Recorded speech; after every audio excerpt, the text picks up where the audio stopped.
Our Van Gogh painting, we can identify the canvas that was cut from is the same canvas Starry Night was painted on. When you hear about the story and all the effort, big man, that took a lot of effort. Yeah. Like, good for them. That love sculpture is the original, and it is celebrating 50 years this year. Are there currently artists that are currently making masterpieces like the artists that you know?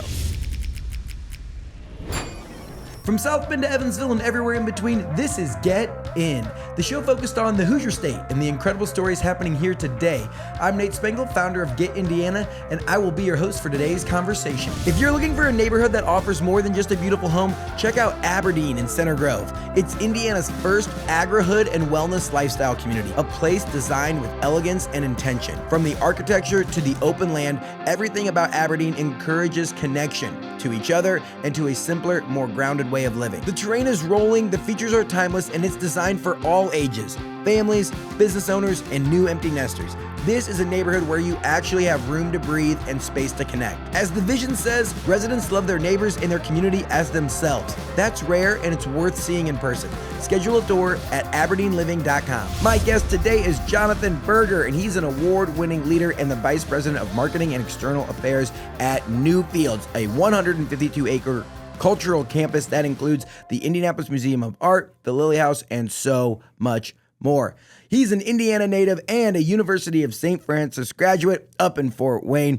Jonathan oversees major campaigns and special programs like the LUME Indianapolis and Harvest Nights. With decades of experience across design, marketing, and brand management, he helped shape the experience that connect people to art and nature in Indianapolis. I'm really excited. Today's going to be fun. We're going to learn so much about art, culture, events, cool things happening right in the heart of our city. Jonathan, welcome to the show. Oh, thanks for having me. We're just going to get it out of the way All right. because we talked about this beforehand.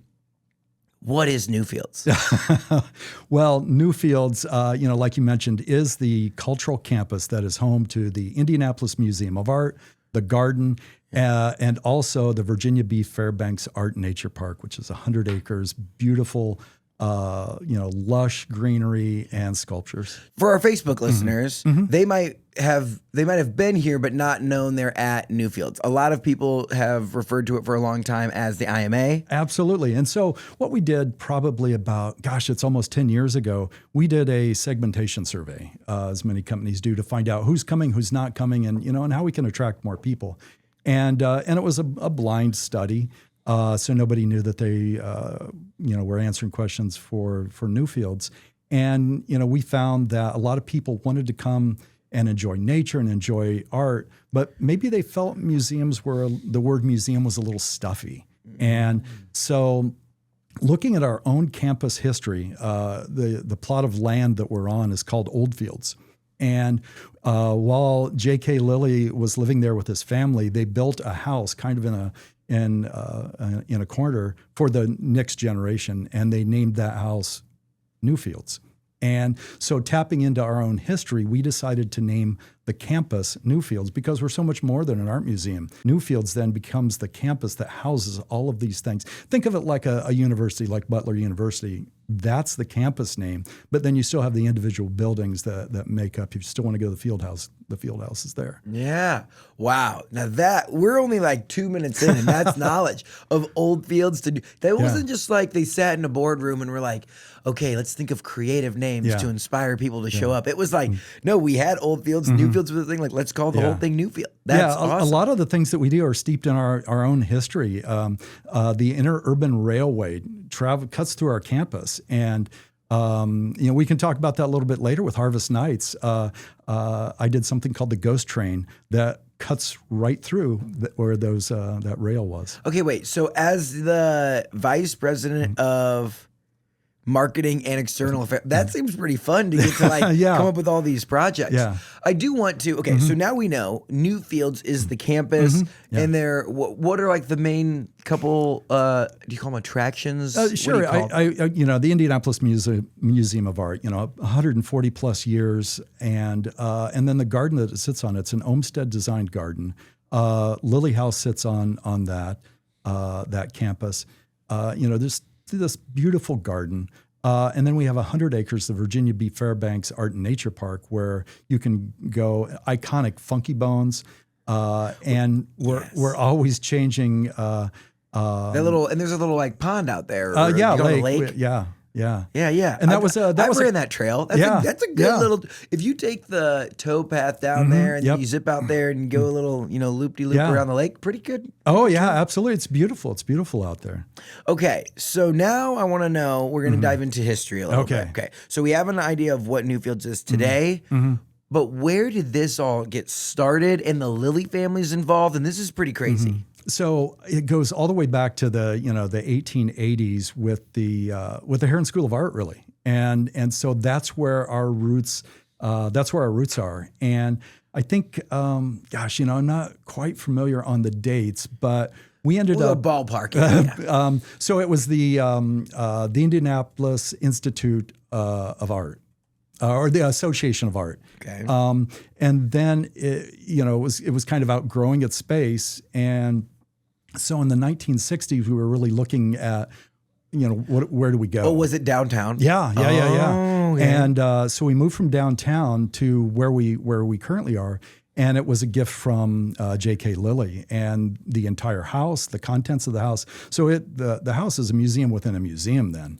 And so that's when we built there. Wow, I have the little timeline. So the Lilly family donated their historic estate in 1969. Yeah.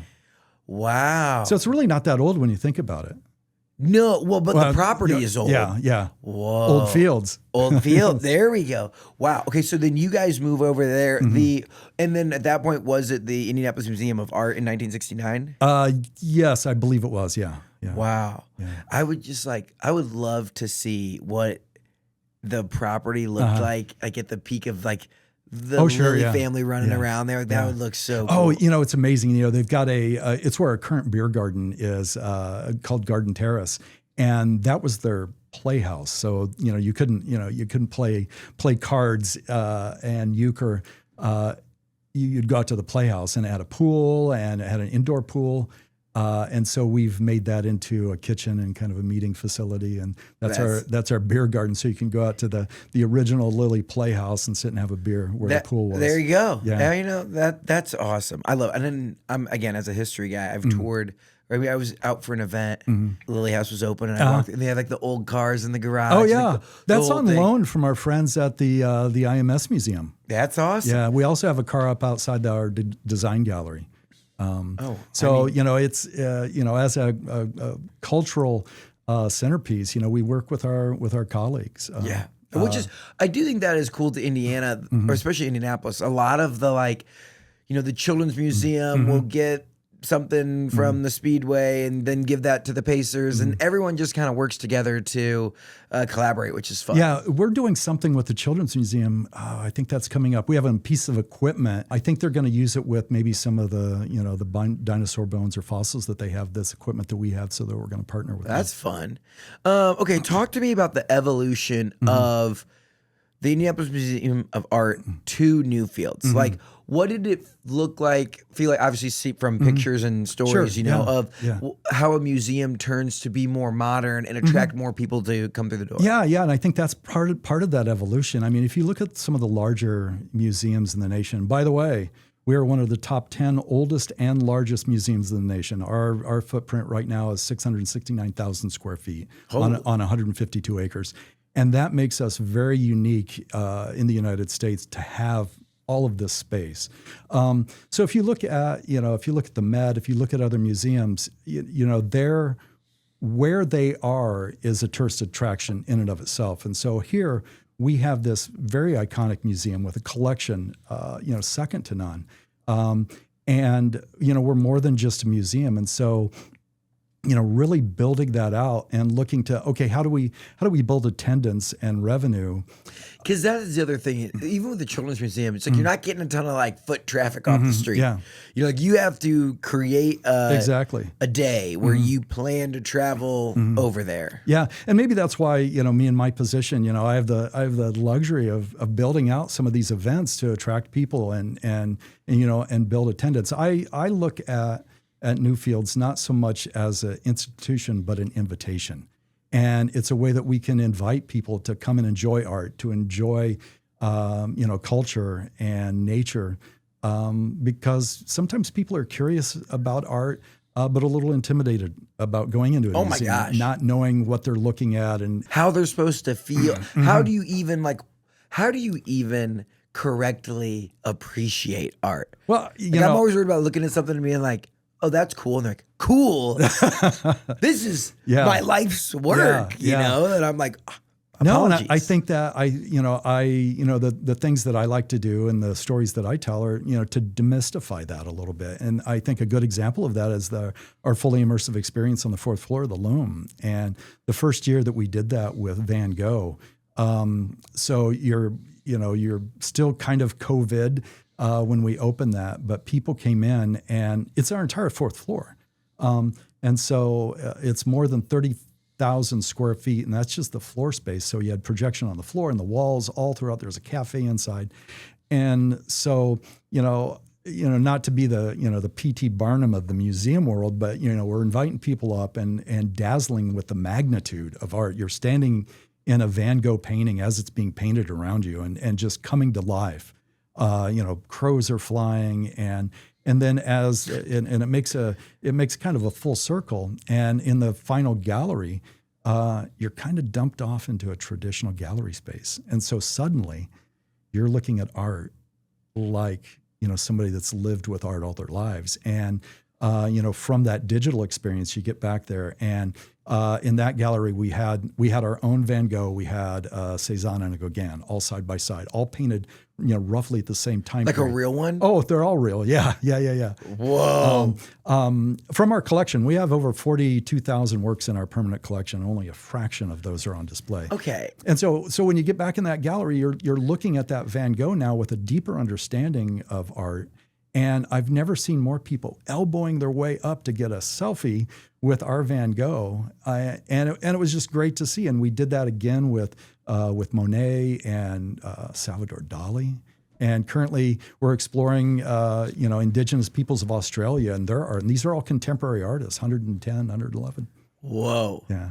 I feel like that. Yeah. Because I love to hear and this could be from any art, whether it's painting or sculpting or even people that are like creators, whatever you're making. When you hear about the story and all the effort that it took in, and now that it's like we spend a decent amount of time on our videos and it's like I can look at a piece or look at someone's work, be like, man, that took a lot of effort. Yeah. Like good for them, and I find that appreciation. And so then when you get to see all of that about the effort that goes into creating these masterpieces, that's wild.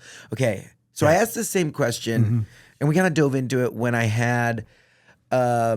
Dr. Robert Schumacher from the zoo on about how they get animals for the zoo. And, look, I didn't realize you weren't allowed to buy animals. Like I thought they bought other animals, but it's like, no, because that is, poor for the animal trade. How does Newfields get new paintings and works of art? Oh, a couple of ways. We buy them. Yeah. We'll go down to Art Basel in Florida. Oh, tough work trip. Yeah. Take that, Miami. And we'll go down and I don't think we bought anything this year, but we kind of look at new contemporary art and we'll buy it. There's also art that's donated then. Like, is that like you're doing your 2026 plan. You're like, you know what, we're going to throw in $500,000 for the Art Basel budget. See if we find anything good. And then who's the decision maker of like, is that good? And you have to like call back and be like, I'm really feeling something. Like, how does that process work? So our director of the IMA and our CEO went down and the board chair. And so, just kind of walked around and talked about what they liked and what they didn't like. And it's kind of a collective decision, but it's usually set by the director of the Okay. IMA. So someone gets to have like the eye, Yeah. Are there currently artists that are currently making masterpieces like the artists that you know? Like, does that make sense?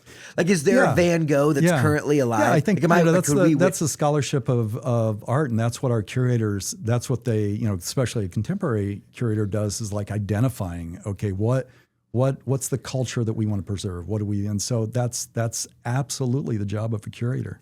That's a hard job to be like, because you're kind of like betting on if the world and history will love this person. It's either a hard job or an easy job. It's like, I don't have to worry about this for 100 years. And But yeah, That's fair, true. It's like, no one's, but like, oh yeah. So the director from 2025 picked up Nate Spangle 1 of 1, and in 200 years, Yeah. they're going to really love this thing. Wow. Okay. So how many different pieces do you guys have? so there's 42,000 in our permanent collection, and they're all stored within the museum. We have Like a vault. A vault? Yeah. Underground? Underground. On 42,000. And how on many would be? springs, earthquake proof, the whole 9 yards. No way. Yeah. Okay, wait. So if there's 42,000 pieces in the entire collection, how many are on display? at Oh any boy, given that's a time? great question. It's a very small percentage, though. I mean, Like- 3%. Yeah. Wait, 1,260. Sure. That sounds about right. Yeah. Yeah. Wow. So that means there's over 40,000 pieces Yep. in the vault underneath Newfields. Yep. Yeah. Whoa. So when we did Salvador Dalí, up in the LUME, and again, if Salvador Dalí were alive today, he would love, that medium, that large scale digitized art. I'm talking with one of my colleagues down at the Dalí Museum in St. Petersburg, Florida, because I'm thinking we're going to have to get a loan. Because that's one of the things that we do with the LUME is the final gallery always has art, and that's what separates us from a warehouse that does projection mapping or anything like that. So I'm talking to my colleague, and one of our curators, who's since retired, said, "Hey, I found, not that it was like behind the radiator or anything like that, but with 42,000 works in your collection, I mean, you have to go through them a bit. Found 4 Dalís in our permanent collection that we had." And I just remember, and this is the great part of my job, just going to our works on paper, and they were just laying out on this table. They weren't in frames, and looking at these 4 works, and they're exceptional works from Salvador Dalí, and there's his signature, and there's some melting clocks, and some elephants with really long giraffe legs. I'm like, these are amazing, and so that's what we put in that final gallery when we did the Dalí show. Nothing like just stumbling upon. I know. Like imagine that, like modernization when the intern summer project was tagging 42,000, trying to read what the artist write, like their signature on it, and be like, that's either doll or just kidding. But wow, okay, Yeah. so 42,000 pieces, just over 1,000 are on display at any one time. How often are they changing out? Oh, we rotate quite frequently. I mean, I think that's another misconception about art museums is, nothing ever changes. We rotate art in and out. Some art is light sensitive, and so we have to. So it can only be out and exposed for so long? So we have a Turner show that's up right now that our watercolors, and so we're switching those out. We have one of the largest Turner collections, and so we're switching those out for another extension of that show. Wow. Yeah. Okay. Now, as I've gotten more seasoned, I have found an appreciation for art, but a lot of people out there still might not have found, in the idea of going to an art museum just doesn't jump off the page to them. Why is a visit to Newfields worth it for someone, even if they wouldn't say they're an art lover? Well, I think that, just walking, I studied art, so I got a little skin in the game. So I think that, one of the things that, people, if they can just get over that threshold and not, feel intimidated and explore, as big as we are, we're going to have something that you love, that you're going to want to come back to. One of my favorites, and I've got many favorites, is a Norman Rockwell painting. And you talk about the talent of the artist, and it's a painting of this girl, and kind of whimsically looking off in the distance. And if you get up close to it, you can just see this flick of paint in her eye to make her eyes glisten. And it's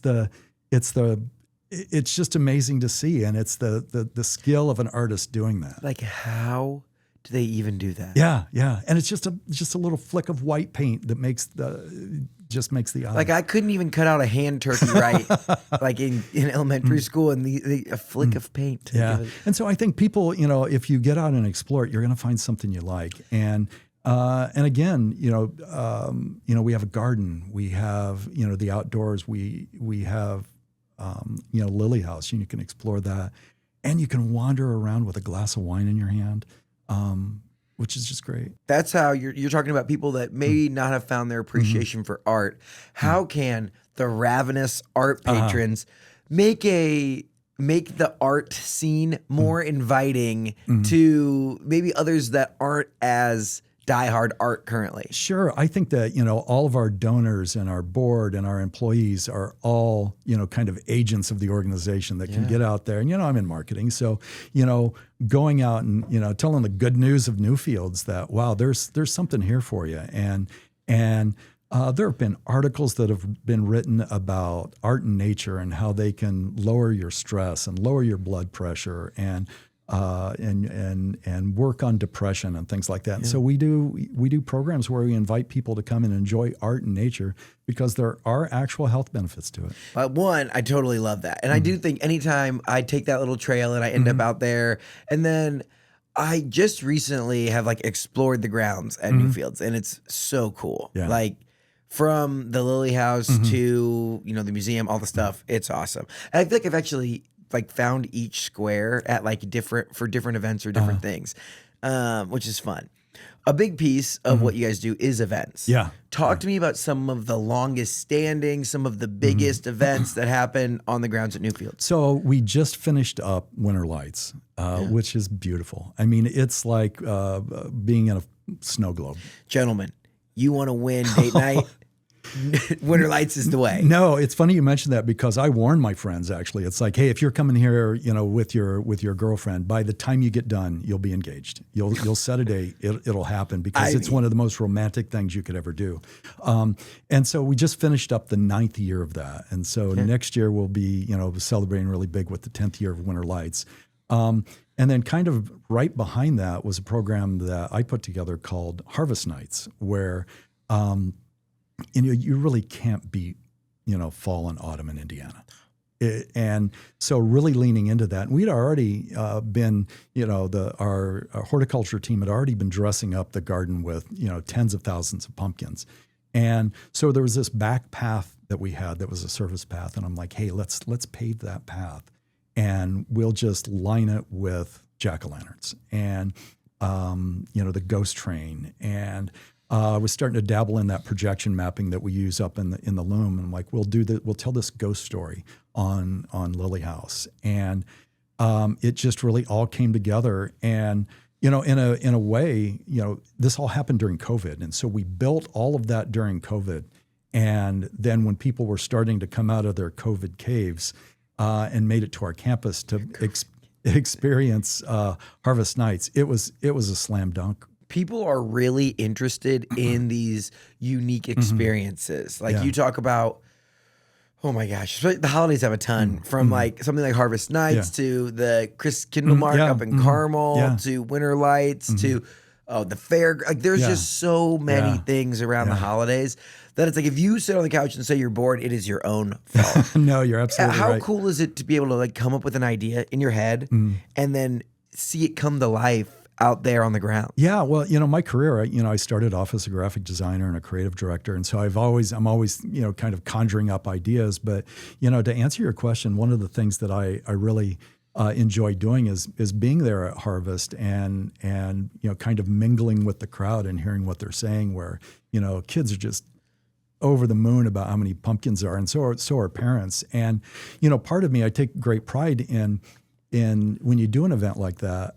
And kids are growing up and seeing it, that there's a career out there for their creativity, and that there's a place for that, whether you're a curator, whether you're building big events like that that somebody's got to do it. And so I really get a lot out of that, my job makes people happy. Yeah. What are the other iconic events that happen at Newfields? Well, the LUME, and all of our openings, the LUME openings have been great. And anytime we have a larger exhibition, we have some pretty great openings where we have music. A couple of years ago, we did Midnight, which was a New Year's Eve party that was really great. We took this year off.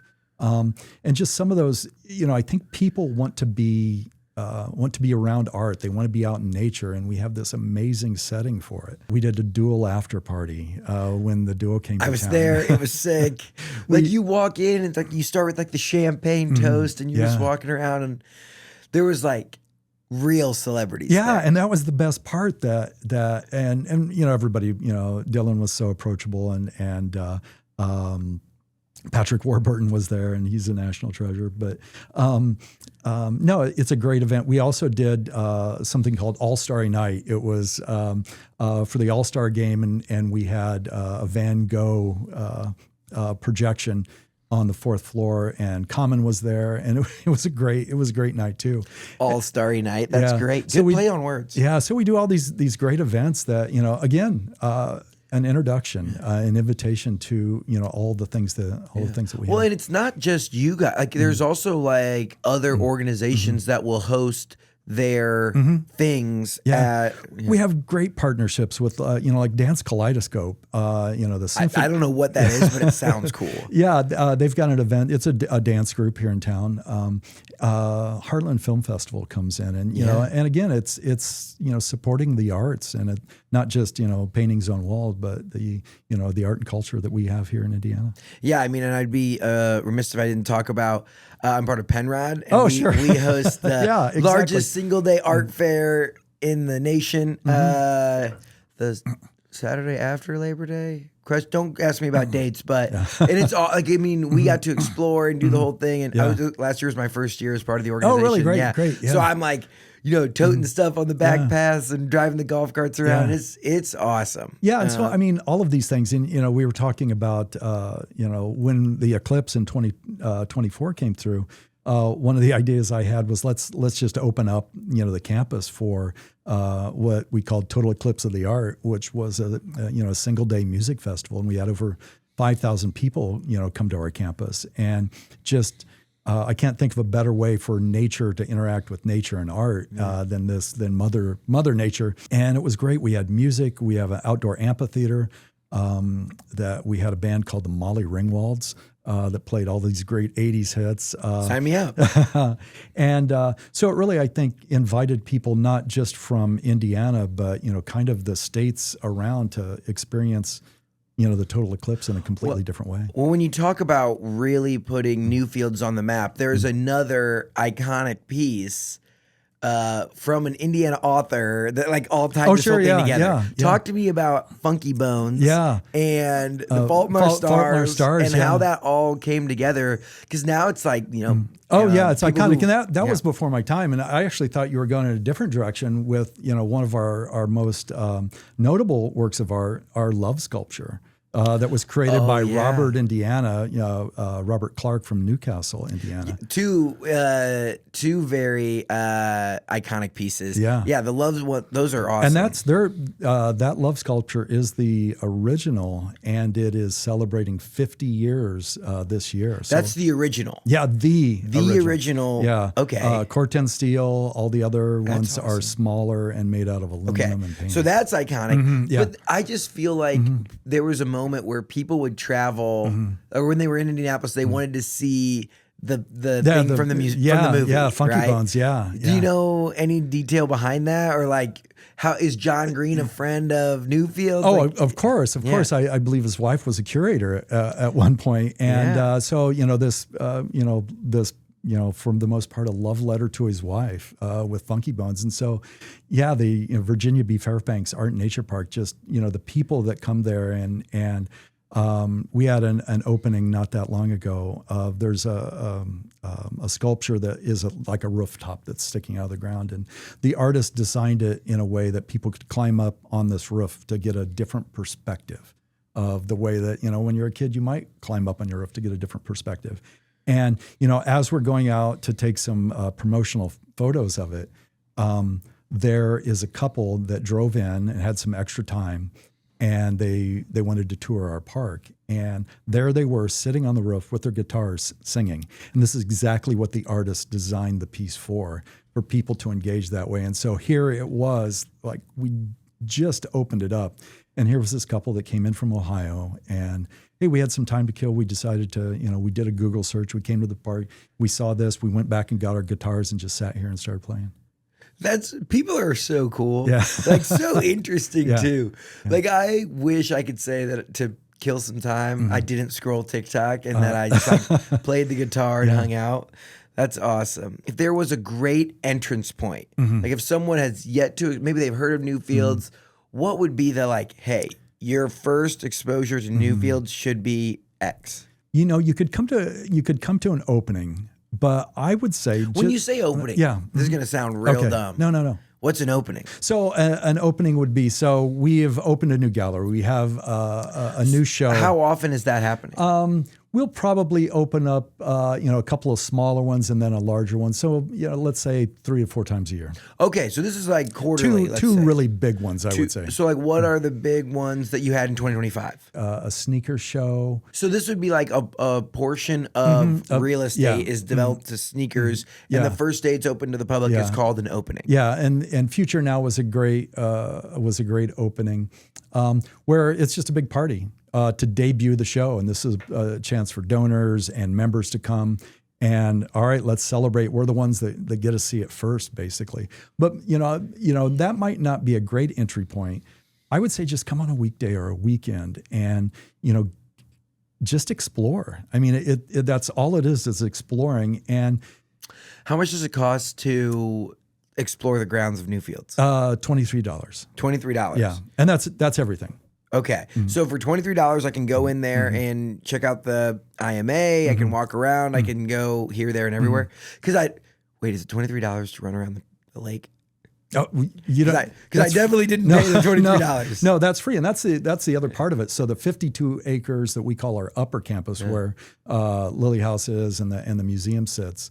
The lower part, the 100 acres, that's all free and open to the public. Yeah, all right, so good. you can engage in that art and those sculptures down there. I thought I was about to have to Venmo you for my mileage there. That's awesome. Okay, so you can walk around, spend the day, and explore. Okay, so if you were planning out your day, so if I was what time do you guys open? 10 o'clock. 10 a.m. So I get there at 10 a.m. Take me through my day, what I need to do. I'd go up to the second floor. Okay, so I'm first going into the museum. Yeah, go into the museum. That's a great place to start. Go in the museum and, just explore our second floor. And there's some great things. And another misconception is that when we put the LUME on the fourth floor that we got rid of all our contemporary art. And that's not true at all. We really dispersed it among all of the other galleries. And it's really great to have that conversation of contemporary art with, European art. And now we have our contemporary art featured in a gallery there on the second floor. One of our largest. And so just start to explore. And we have, gallery folks that will help you. And they're a great, very welcoming host that, hey, I want to see something amazing. They're going to take you back to Rembrandt's first self-portrait that is in our collection, our permanent collection. Or they're going to take you to the Picasso that we have. Whoa, I know that name. Or monumental Georgia O'Keeffe that we have. Or any of the Warhols. I mean, we are an encyclopedic museum, so we have something from every slice. What is the most rare piece of art that Newfields has? That's crazy. I don't know that I could say that. It all depends on your perspective. I mean, the Van Gogh is great, but then the Cézanne and the Gauguin are also amazing. And like me, I love mid-century modern and all that retro stuff. So I love the love sculpture. This is spoken like a true art connoisseur. It's all in the eye of the beholder, right? And like then, what you see. Well, harkens back to my childhood, the Norman Rockwell. What I'm saying, if there was something that a curator could not just go out and buy on a market or at an auction, where it's like, this is just so rare because you can't find it anywhere. I think all of our stuff is about like that. I mean, I sorry I can't give you a great answer. It's all right. Rembrandt's self-portrait is a pretty monumental piece. Okay, what piece of art within Newfields moves you the most? I would say that Norman Rockwell. Because again, I am fiercely nostalgic, and that the detail in that painting is amazing to me. But then I could say the love sculpture because of how iconic that is. And we have the first. It's right across from Fletcher Benton, which is this circle that's kind of cut in half. I love the conversation between the two because they were both kind of done in the late 60s, early 70s. I could see like Norman Rockwell. I feel like my grandma had a calendar of all the Norman Rockwell paintings. Yeah. And he's like, and then I looked at that and I was like, I don't really understand why, Grandma, why is there a tear coming from your eyes? You look at this. But, as you grow up and, you start to have an appreciation for the effort and all the little details that were put into there. Yeah. It's Exactly. crazy. Yeah. Okay, is there like a modern style of art? Like the way that people used to make art, you think of like sculptures and paintings and all. Is there a way that people are making art today that you're like, that's just crazy, but I love it? Absolutely. And so when we built the LUME and, started exploring this digital medium, backed up with our own art, I think it was the second year when we did Monet and Friends. We invited local artists to come in and do what we called featurettes. So local Indiana artists. We work with the Arts Council as a venue to choose the artists. Artists from Indiana submitted their digital art, and we chose 3 artists. Their digital art. So what do those look like? Video, animations. Some was AI created with an artist. And so in the LUME, and I believe probably the largest digital canvas in the nation, they were able to display their art. And 5-6 minutes of their art. And if you think back, it wasn't that long ago that photography wasn't considered art and people didn't want to have it in a museum. And so one of the things that I absolutely love about Newfields is the innovation. That looking at this, hey, this is a form of art, and we should lean into this. We did that with local artists, and then to bring it really full circle, reached out to a colleague of mine, Greg Hull at Heron School of Art, and said, hey, how can we do this with students? And we kind of it took about a year to really get it going, but we worked with Heron School of Art with a student that was a digital artist and a musical artist. And so they paired together as a team to create these featurettes that we call like 3 to 5 minute segments in the LUME where they could see their art on, again, our nation's largest digital canvas. What did that look like? Like if you had to explain their art, is that like a bad thing to do in the art world? No. Okay. So, some were video, some were... Like a video of them doing what? One was more of constellations and moving through the universe. And so, in that LUME space, it's a big space. And so you can program the different rooms, you can program the different walls. And so it's the way that it all told their story through that medium. The local artist that we used before did an animation of what it was like walking through some of the different parks and walking through Indiana. And so projected on the floor was a path that kind of led you through. One artist was more of a visual artist in video. And so it was these dramatic videos that played, kind of connected with each other on the walls. And so, it's great to see that in a museum. What is the biggest misconception when it comes to Newfields? Other than we did away with the IMA, IMA is still there, and Newfields is just the name of the campus. I would say that if people think it's not for me, and it absolutely is for you. The culture that we have and that we're preserving at Newfields, absolutely it is for you, and it just come and explore it. Being born a kid in rural northern Indiana and then working at one of the iconic art spots in Indiana. Talk to me about that transformation from rural Indiana that took you to Fort Wayne and then... I got handed to my parents. And, I grew up in a very poor family, and I don't remember going to any art museums when I was young, maybe a school trip or something like that. But not the hand turkey museum in the elementary school. Come on, and that's about it. And so, I'm the youngest of 4, and so my parents always encouraged us to, to kind of go out and explore. And I think from a young age, I like to draw, I like to do things, doodle, and so my parents always encouraged me with that. And along the way, I was served very well by public education. I had some great art courses that I took, and then there was more encouragement that I should go into art. And so were you an artist? Are you an artist? Oh, absolutely. Do you still create? Oh yeah, we actually have a staff gallery that I've had artwork in now for a couple of years. What's your poison? Well, the first one I did was a painting, and the last couple that I did was photography. No way. Yeah, bit of a Renaissance man, I guess. Look at this guy. And Is digital art in the path? Yeah, maybe. Maybe. If you get the full trifecta. I look at, and I partnered with a group in Cincinnati called Lightborn to do the projection on Lilly House for, and then before that, a company in Bloomington called Blockhouse. And, and working with them to, having this vision of this ghost story that, is going to unfold. So, maybe a little bit of that. Yeah, there we go.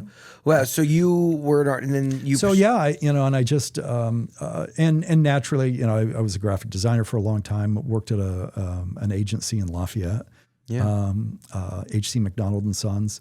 And oh, wow. Just that is an old school agency. If it still has and Sons, holy smokes. Yeah. H.C. McDonald. Yeah, they Sons. Later on they became McDonald Classified. I think they're still around. McDonald Class. Okay. Yeah. Anywhere where it says and Sons, I'm like, that is generational. Pretty old school. The weird path that I took, dating myself a little bit, I saw an ad in a newspaper that wanted a visual artist, a graphic designer, and it was in a small town in southern Illinois, Olney, Illinois. And so I applied for this job and went down for an interview, and it was working at a company called Roadmaster Bicycles, and it was designing, kind of the cosmetics of bicycles. And so I was a bike designer for a while, and then ended up moving to Wisconsin, working for a startup called Pacific Cycle. Again, we were a glorified garage. I mean, it wasn't anything great, and there were a handful of us. I was maybe the 5th or 6th employee in this garage, and so we were designing some great bikes, and there was no marketing department. It was me. It was me and my boss. What are we going to do this week? And we caught the attention of some retail buyers and started selling bikes in Toys R Us. And then we caught the attention of some venture capitalists that said, "Hey, you've got a great business model." So what was the business model? It was getting bikes, putting graphics on them, and then the business we worked with manufacturing in Asia, and Roadmaster was a domestic manufacturer, and so as everyone, Pacific Cycle was probably on the cutting edge of manufacturing in China, and so, looking at being that front end marketing house and designing our own bikes. So we were in Toys R Us and Target, and everything was going really great. And so some venture capitalists from Kenosha were looking at us like, "Hey, we like what we see here." And they came and bought less than half of our company, and then said, "Hey, let's go shopping."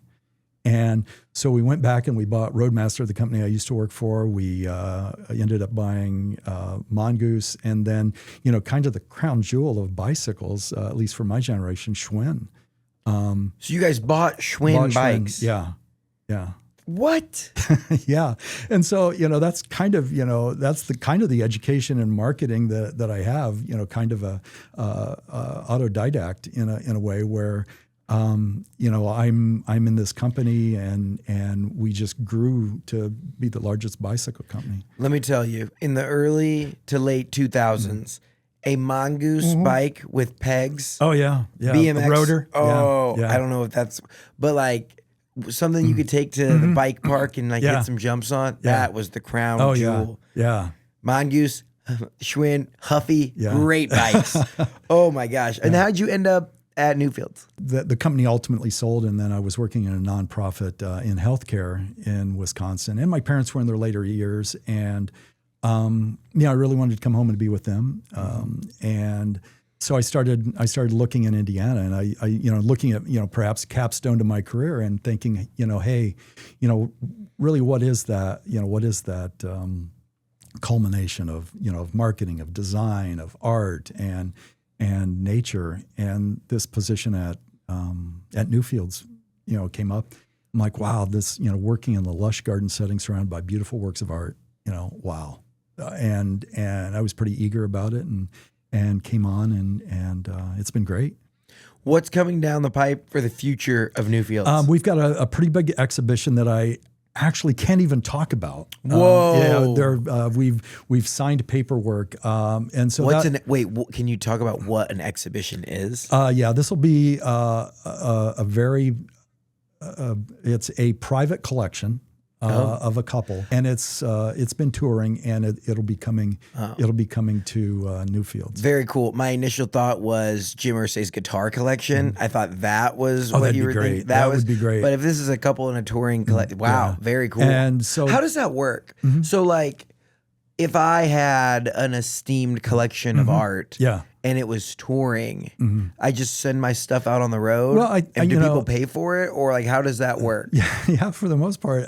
So our curatorial team is it's all about the scholarship of art and identifying what's important, and so they'll identify a show or a collection and say, hey, I want to bring that to Indianapolis, and and reach out to the studio. Or the owners, and then work out all of those. Work out a deal. Okay, yeah. Work out those Thinking deals. that when you bring in one of these, like I always see in museums where it's like Egyptian mummy on tour, like. What's the guy's King Tut? That guy's traveled the world like 10 times. Well, that's an example of what a blockbuster. That was kind of the invention of the blockbuster show. That it was world. When it came, I remember as a kid getting excited about it. I toured a couple of times, I think, here in the U.S. But oh my gosh, that was. You just had to go, and that's what a blockbuster is. And we did before I started, we did like Sacred Spain and Matisse. We did one that I loved because I'm a big car guy called Dream Cars, where it had all of these concept cars that we brought into the museum, and bringing cars in a museum in Indianapolis. I mean, that's a home run right there. I mean, yeah, you can't get much sweeter than that.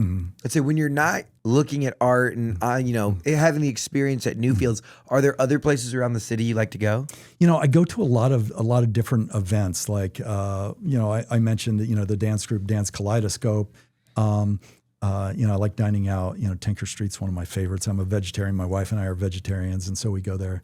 We just had Tom on the podcast. Oh, did you really? We dropped that at the beginning of the year. He is an interesting character. Yeah. Awesome guy. Very kind. Everyone in the comments loves Tom. Good dude. Yeah, and just touring and exploring our city. My wife is originally from Ohio, and she moved here when we got married. So a lot of things are still new to her. She went to Notre Dame, we now have in February a 3-year-old daughter, and so introducing things to her, That's awesome. like the museum, and the zoo, the Children's Museum, things like that. I love it, man. Okay, this next question is brought to you by our friends at JC Hart. They're a leader in creating enjoyable living experiences at apartment communities all across Indiana and beyond. Check them out at homeisjchart.com. So, from rural northern Indiana, sometime in southern Illinois, Wisconsin, back around, your wife's from Ohio. Yeah. You could be a lot of different places. Why do you call Indiana home? Oh, it is home. That's what it is. Again, before the show, we were talking about how when I was in Wisconsin, everybody knew that I was from Indiana. I talked about Indiana so much. I just love it. I get philosophical sometimes. You never really know how small you are in the universe until you're detasseling corn in a field in rural Indiana. And I just love how authentic Indiana is. I love the people in Indiana. And I just really love the personality that Indiana has. So I had to come home. Yeah, I love that. It's so true. Yeah, you talk about detasseling. That was like the breadwinner job for high school. Yeah. Like you could make it was a hard job, and you'd get out there and you'd be like soaked. Yeah, because like the dew on the corn. Yeah, but exactly. Yeah, you could make some serious money. Yeah. If you could have any painting in your home, what would it be? Probably a Warhol. If I had like a Warhol portrait that he did of me. I would love that. You've seen the Elvises and the Marilyn Monroe. I would love to have Andy Warhol do a Jonathan Berger. Oh, like the green, yellow, pink. Yeah. Oh, that would be sick. See, this is the part too where it's like I've seen a lot of them, but I'm not necessarily so good with get out and names to explore. know. See, this is what I gotta do better. Yeah, I can be explore. better. What's your favorite location on the grounds of Newfields? Probably say the beer garden, but second to that, there's this kind of tucked away area, the ravine garden. It's really stunning at certain times of the year. The ravine garden. Yeah. Okay, wait. If you were to explain it to me from the Playhouse. How about Lilly House? It's kind of beyond Lilly House, and you kind of go down some steps, and it's kind of tucked in. You can see the towpath, and that's pretty canal. cool. This is a piece that's interesting. You talk about going the art route, and a lot of people are talented artists, but have trouble making a career out of it. Yeah. What's your best advice to balance a passion in art and a successful career? You know, I don't know if I'm great at that because I struggle with that too. As somebody that paints and wants to be known as an artist, you know, I kind of got in the back door of this by marketing and design. If you're really focused on what you want to do, I have a good friend, Faith Blackwell, that similar to me, worked in marketing, and we had a conversation about one day she just decided I'm not going to do that anymore. I'm not going to do this. I'm going to do art. And that's what she did. Faith Blackwell just sounds like a great artist name. Like, oh yeah, I've got a one-of-one, Faith Blackwell. Yeah, and she's just an amazing person too. Okay, what's the best piece of advice you've ever received in your career? As a leader, one of my bosses told me that if you want to be a leader, people want to be led. So just step up and lead. If you want to be a leader, people want to be led. Yeah, people who wait for like approval to be like, okay, I want to be called out of the crowd to be these people. It's like, no, just start going. People want to be led, so yeah. If you could say one thing to every resident of Indiana, what would it be? Oh, come explore Newfields. I've said it 100 times in this interview. You know, just explore it. Do you have a hidden talent? I do. I can balance the spoon on my nose. Whoa! I've got a few. I mean, you talk about a guy, everything from marketing to external affairs to art to balancing a spoon on his nose. Books or movies? Movies. What's your favorite movie? You know, I'd like to say things like, oh, Citizen Kane, you know, that's a masterpiece. I tend to really get lost in a movie like Die Hard. Nice. You know, just love that. Amen. It's like I want to like love these, Academy Award winning great films, but freaking Will Ferrell just keeps pulling me in. Oh, okay. We've come to the final part of the show where we talk about all things Indiana. First off, you talk about living multiple places, preaching the Indiana gospel while you were in Wisconsin. If you could preach it to the world, what's something the world needs to know about Indiana? Oh boy, what the world needs to know about Indiana. You know, I think that there's, a misconception maybe that we're all cornfields and basketball, and you can probably add football to your list now. You know, as somebody from Indiana, we're all very humble. I'll change that a little bit right now. Indiana is not great at one thing. We're great at all things. We have the greatest spectacle in motor racing. You know, we have, in the sports world, we have the Colts, we have the Pacers, we have the Fever. College football, college basketball, up the road, Purdue University, the astronauts that we create. You know, here locally in Indianapolis, the world's best children's museum, the Idle Jorg Museum that explores the complexities of Indigenous people, Western art. Newfields, a world-class museum. You know, like I said, the top 10 oldest and largest museums or museum in the nation. We're not good at one thing. We're good at all things. But we know what we're not good at. We're not good at spreading that. Exactly. Shouting it from the. And so that's why I paused that for a second, so I could say, hey, world, we're Indiana. We're good at all of these things. Yeah, because it's not in the humble nature to be like, we're so good, love us. Yeah. Okay, here's a question for you: Is Indiana more cultured than it gets credit for? Oh, 100%. Because I think that the outside, especially when you get the coaches like, oh, freaking the corn-fed hillbillies in Indiana, they don't know art. No, I mean, if you think about all the art that, everything that we export, I don't think we get enough recognition for that. I mean, all of the, again, the celebrities, the performing artists, the artists that we have. Yeah, you don't necessarily think that Bill Blass, fashion designer. Indiana. Halston was born in, another fashion designer, was born in, I think, Iowa, but grew up in Evansville. Stephen Sprouse, which we own his entire collection. You may not recognize his name, but you're probably familiar with his style. I think he was born in Ohio, but grew up in Columbus. And, so just fashion alone here in Indiana, Bill Blass, Stephen Sprouse, Halston, T.C. Steele, artist. Again, Robert Indiana, the iconic love sculpture. You can go down the list of Letterman and Mellencamp and Mrs. Brady. I mean, come on. I mean, we export a lot. And then, if you look on a local level, the artists that we have here, like my friend Faith, and there's a director, Ashton Gleckman, that's done some documentaries. I had the pleasure of working with Pegasus Pictures when they were great in town. dudes. Yeah, great guys. And so we have so much culture that we're exporting. And we probably don't get enough credit for that. Yeah, I think that's a big misconception that everyone thinks that, again, that Indiana are all the hick from French Lick. Yeah, Okay, this is your opportunity to shed some light on a part of Indiana that more people need to be talking about. Yeah. What is a hidden gem in Indiana? Oh, boy. I've seen a few. I'm going to go back to, my hometown, Winnemac, Indiana. There is a state park just north of Winnemac, and at Winnemac we have a fire tower there. And I remember going there as a little kid, and you climb all these steps all the way up to the top. And as a young person going up there and getting above the tree line, especially in fall, and seeing the ocean of color, never been that high before in my life, and just seeing it's pretty neat, and it's a great state park.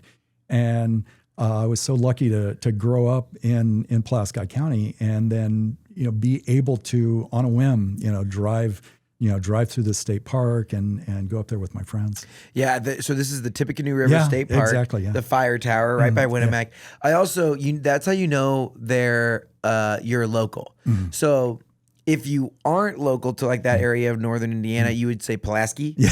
Yeah. But if you are local, it's Pulaski. Mm-hmm. I commented about something about Pulaski County because on the radio I would always hear about that growing up, and everyone's like, "It's Pulaski." And I'm like, "You are not from there if you're calling it Pulaski." Yeah. This is our final question. Mm-hmm. This is your opportunity to share some love with someone that we need to know about. Yeah. This is where we get new guest recommendations and just find people that are doing crazy cool things. Who's a Hoosier we need to keep on our radar? Someone who's doing big things. The people that we need to look at here are the artists that we have in Indiana, whether it's Faith or, I'm friends with Paulina at Pattern Magazine, and she talks about economic impact of artists, here in our state. I'm not going to name necessarily one person, although I've named a couple. It's just the artists that we have here in Indiana. That let's stand up and notice. Amen. This has been fun. Yeah, it's been I great. feel like you've done a really good job of making art interesting and accessible to non-current art patrons. Let me tell you something. This is the marketer in me. In our Van Gogh painting, and these are the geeky things that I get excited about, and I hope that your viewers and listeners do too. Our Van Gogh painting, that we can identify that the cloth, the canvas that was cut from, is the same canvas, a bolt that Starry Night was painted on. And when we did an analysis of it, we found a red beard hair twisted in the pigment. And so you're that close to the creator of that painting when you go look at that piece of art. Come out and explore it. You have got to go see this beard hair. Come on. You can't see the painting, but it's there. It's there. That's awesome. Yeah. No, I mean, that's kind of crazy. Like kind of crazy, but like the whole thing. I think you've done a great job of explaining all the cool events that happen at Newfields, the different places you can explore. Even if you're just like running around the greater, Broad Ripple, Butler, Tarkenton area, stopping through and zipping through the 100 acres. Like, there's just so much cool stuff out there. You guys are doing a great job. I love going to events. It's always great, especially, when you get up to the 4th floor in the LUME, it's like, I'd honestly be curious to see what it looks like without all of the stuff on, because it's probably like a very normal room. Just a big white room. Yeah. And then, but with all the projectors and everything going, it like makes you feel Like you're anywhere. It's yeah, crazy. There's 120 projectors up there. That's wild. Yeah. I want to know like how many HDMI ports have to be going into someone's laptop to like fuel. Yeah, there's a whole room that is just full of servers that drive That's that. crazy. I love it, man. Well, hey, it was a pleasure learning more. Yeah, If people want to connect with you, with Newfields, how can they do that? DiscoverNewfields.org. I love it. All right, man. Well, hey, we'll talk to you soon. All right, thanks a lot. This show is made possible by our friends up at Sweetwater. Whether you're looking to start a podcast or take your content to the next level, click the link in the description to see all my gear recommendations at Sweetwater. If you want a behind-the-scenes look at everything we're doing across the state, make sure you follow me on Instagram and TikTok at Nate Spangle. Thank you so much for listening and being a part of what makes the Hoosier State great. We'll see you next time here on Get In.